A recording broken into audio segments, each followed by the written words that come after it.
आज हम स्टार्ट कर रहे हैं फार्माकोलॉजी 2 फिफ्थ सेम। ठीक है, यूनिट 1 स्टार्ट कर रहे हैं। यूनिट 1 के अंदर आज 3 टॉपिक पढ़ेंगे। एक पढ़ेंगे हीमोडायनेमिक्स, फिर पढ़ेंगे सीएचएफ, फिर पढ़ेंगे कार्डियोग्लाइकोसाइड्स।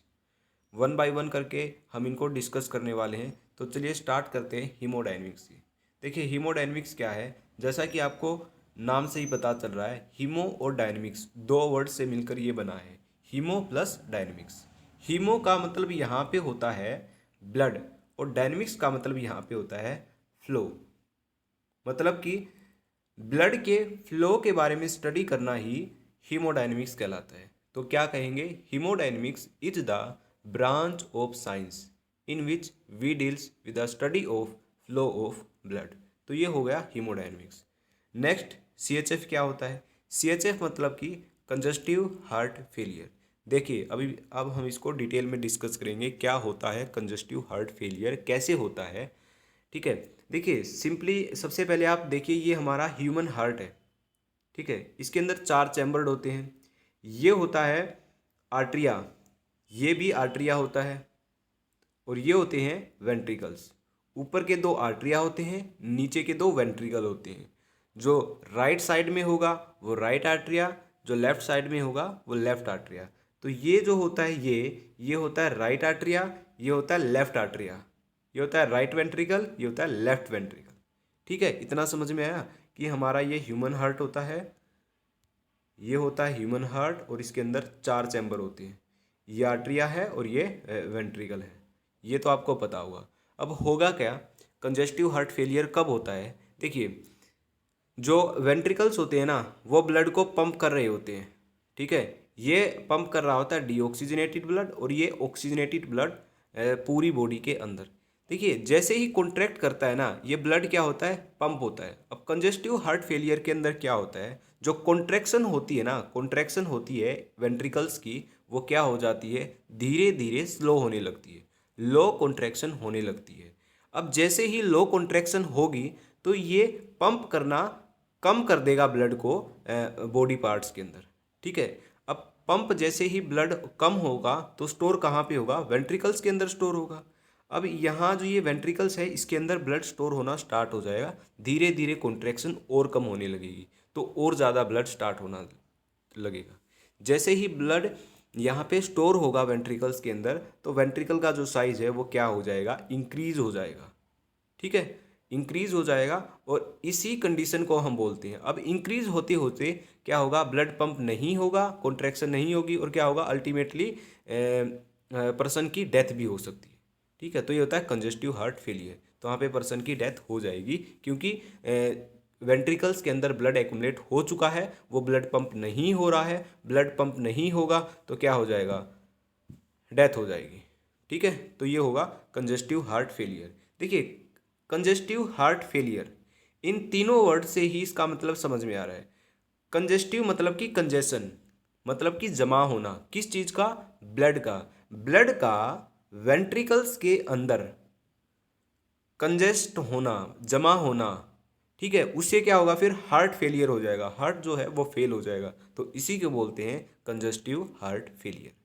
ठीक है, अब एक और टर्म मैं आपको समझाता हूँ। जो वेंट्रिकल्स होते हैं ना, मान लो ये वेंट्रिकल है, ये कर रहा है कॉन्ट्रैक्ट। ठीक है, ये कॉन्ट्रैक्ट कर रहा है। अब अगर कॉन्ट्रैक्शन कम हो गई तो उसको हम बोलेंगे नेगेटिव आइनोट्रोप, नेगेटिव आइनोट्रोप। ठीक है, अगर कॉन्ट्रैक्शन इंक्रीज हो गई तो उसको बोलेंगे पॉजिटिव आइनोट्रोप। तो एक आइनोट्रोपिक प्रॉपर्टी होती है। आइनोट्रोपिक प्रॉपर्टी का मतलब क्या होता है, कि कॉन्ट्रैक्शन को इम्प्रूव करवाना। कॉन्ट्रैक्शन अगर वेंट्रिकल्स की ज़्यादा है तो उसको हम टर्म देंगे पॉजिटिव आइनोट्रोप। अगर कॉन्ट्रैक्शन कम है तो उसको देंगे नेगेटिव आइनोट्रोप। अब एक बात समझिए, क्या है, कार्डियोग्लाइकोसाइड का मतलब होता है वो ड्रग जो कंजेस्टिव हार्ट फेलियर को ठीक करने के लिए दी जाती है। अब जो ये ड्रग हैं, ये किस प्रकार से होंगी, किस प्रकार से दी जाएंगी, किस प्रकार काम करेंगी। अब देखिए कंजेस्टिव हार्ट फेलियर के अंदर जो था, जो ये वेंट्रिकल से इनकी जो कॉन्ट्रैक्शन है वो हो रही थी लो। कॉन्ट्रैक्शन क्या हो रही थी, लो हो रही थी। तो अब क्या करना है, हमें कोई एक ऐसी ड्रग देनी है जो कि कॉन्ट्रैक्शन को क्या कर दे, इंक्रीज कर दे। यानी कि वो ड्रग जो पॉजिटिव आइनोट्रोपिक इन नेचर हो वो हम देंगे, और जो कार्डिक ग्लाइकोसाइड होती है वो होती है पॉजिटिव आइनोट्रोपिक इन नेचर। जैसे ही कार्डिक ग्लाइकोसाइड हमारी बॉडी में गई, वो क्या करेगी, इस कॉन्ट्रैक्शन को जो लो थी उसको इंक्रीज कर देगी, और वापिस से फिर जो पर्सन है वो नॉर्मल कंडीशन के अंदर आ जाएगा। तो ये था कंजेस्टिव हार्ट फेलियर। ठीक है, ये थोड़ा सा मैंने ओवरव्यू दिया। अब इसको थोड़ा सा और डिटेल में देखते हैं कि आपको एग्जाम के अंदर लिखना कैसे है। देखिए, CHF मतलब कि congestive heart failure, the availability of heart to pump the blood into all over organ is called its inotropic nature, यानी कि फोर्स ऑफ कॉन्ट्रैक्शन। तो इसको क्या कहते हैं, आइनोट्रोपिक नेचर कहते हैं। मतलब कि हार्ट का कॉन्ट्रैक्ट करके पंप करवाना ब्लड को, वो होगा आइनोट्रोपिक नेचर।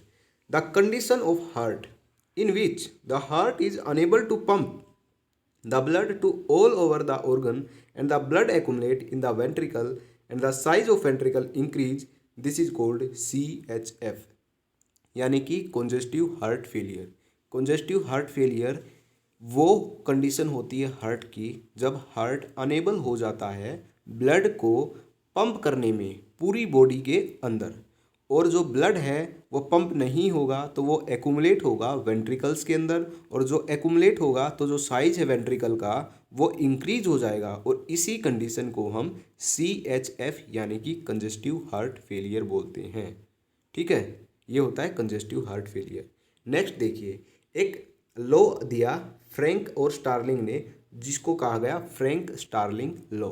जो फ्रैंक स्टार्लिंग लॉ है वो एसोसिएट है हार्ट से, यानी कि वो एसोसिएट है किससे, CHF से, कंजेस्टिव हार्ट फेलियर। अब एग्जाम के अंदर आपको क्वेश्चन पूछा जाएगा, Frank Starling law is associated which of the following, तो आपको ऑप्शन दिए मिलेंगे, हार्ट दिया मिलेगा, लीवर दिया मिलेगा, और बहुत सारे ऑप्शन दिए मिलेंगे। तो आपको हार्ट टिक करना है।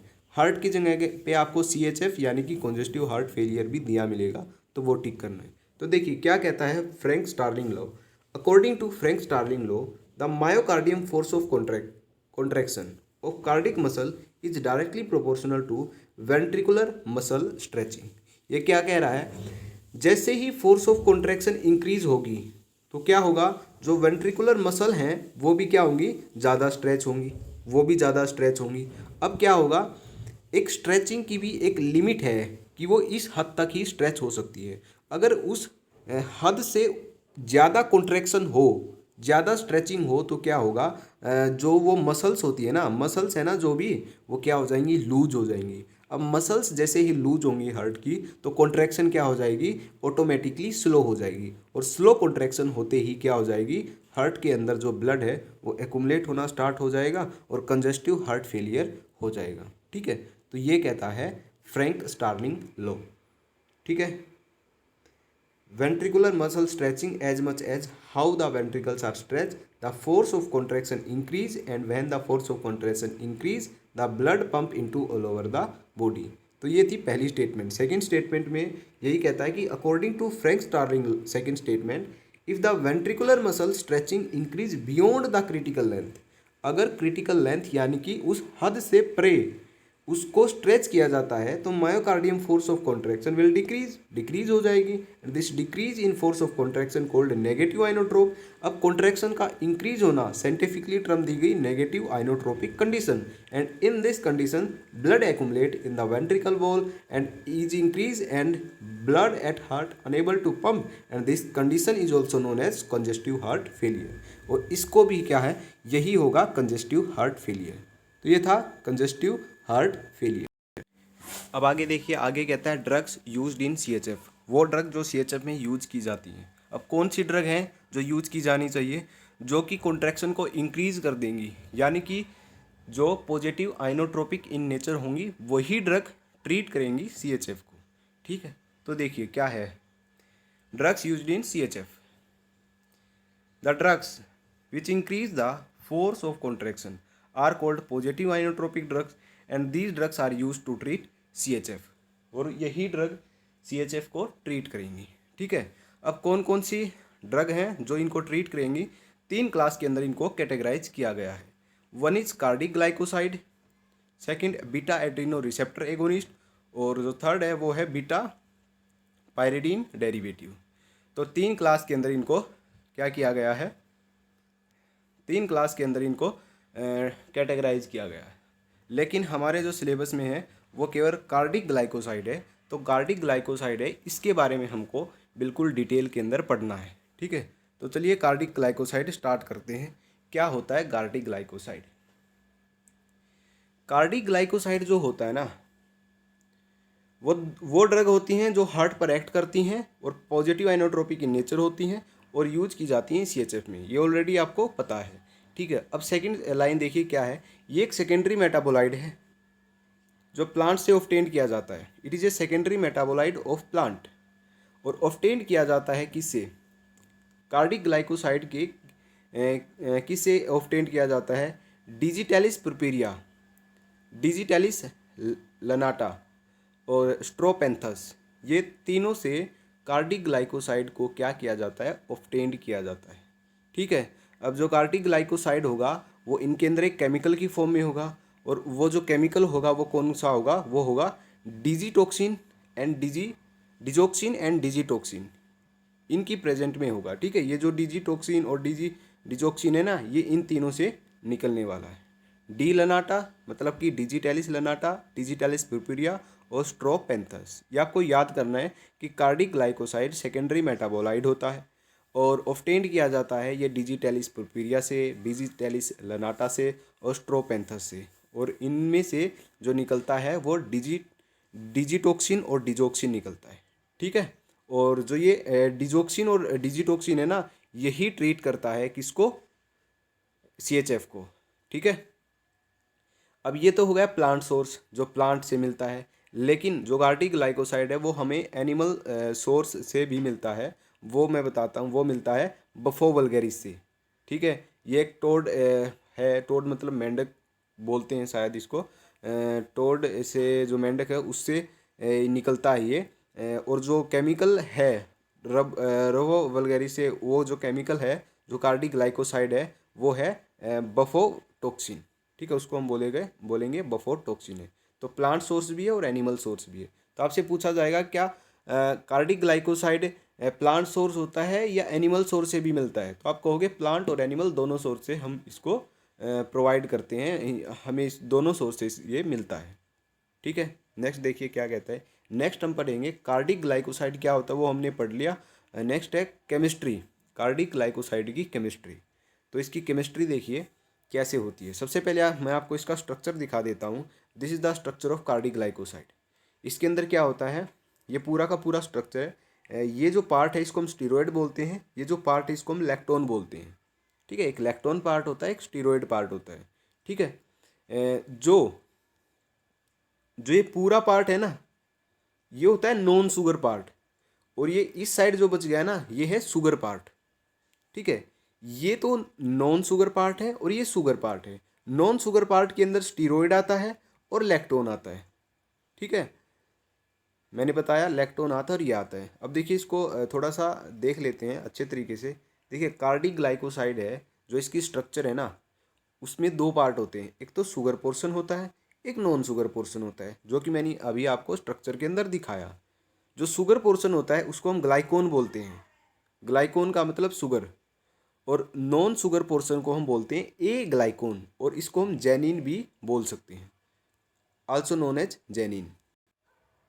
ठीक है, तो ए ग्लाइकोन को हम जेनिन, ये आपको याद रखना है, जेनिन ए ग्लाइकोन। ये आपको याद इसलिए करना है क्योंकि एग्जाम्स के अंदर MCQ के अंदर आपको कंफ्यूज किया जा सकता है। ए ग्लाइकोन की जगह आपको जेनिन वर्ड दे देगा, तो कंफ्यूज नहीं होना है। इसे आपको याद रखना है, हर एक छोटी इन्फॉर्मेशन आपको काम आएगी वहाँ पे। ठीक है, अब देखिए शुगर पोर्शन जो होता है उसका क्या काम होता है? उसका काम होता है परमिएबिलिटी का। अब हार्ट के अंदर इसको एक्ट करना है, तो इसका जो काम है वो क्या है? परमिएबिलिटी का है। ये जो मायोकार्डियम मसल है उसके अंदर ये जाएगा, वहाँ पे बाइंड होगा, मतलब कि परमिएबिलिटी उसको अंदर तक ले जाएगा। कौन? Sugar portion. लेकिन नॉन शुगर पोर्शन का काम क्या है? ये सिर्फ शुगर पोर्शन उसको अंदर तक परमिएबिलिटी का ही काम होता है, लेकिन नॉन शुगर पोर्शन का काम होता है फार्माकोलॉजिकल एक्शन। अब जो कार्डिक ग्लाइकोसाइड है उनमें से शुगर और नॉन शुगर कौन सा पोर्शन एक्शन करवाएगा, किस पोर्शन की वजह से फार्माकोलॉजिकल एक्शन होने वाला है, तो वो होने वाला है नॉन शुगर पोर्शन की वजह से। शुगर पोर्शन का केवल काम है कि वो परमेबिलिटी का, ठीक है, ये आपको याद रखना है। अब बहुत स्पेसिफिकली अगर मैं आपको बताऊं कि नॉन शुगर पोर्शन में भी कौन रिस्पॉन्सिबल होता है फार्माकोलॉजिकल एक्शन के लिए, वो मैं भी आपको बता रहा हूँ। देखिए, नॉन शुगर पोर्शन को हम ए ग्लाइकोन या कि जेनिन बोल सकते हैं। अब नॉन शुगर पोर्शन के अंदर क्या होता है, स्टीरॉयड होता है, ठीक है। नॉन शुगर पोर्शन के अंदर क्या होता है, स्टीरॉयड होता है, और स्टीरॉयड के साथ ना एक रिंग लगी हुई होती है जिसको हम लैक्टोन रिंग बोलते हैं।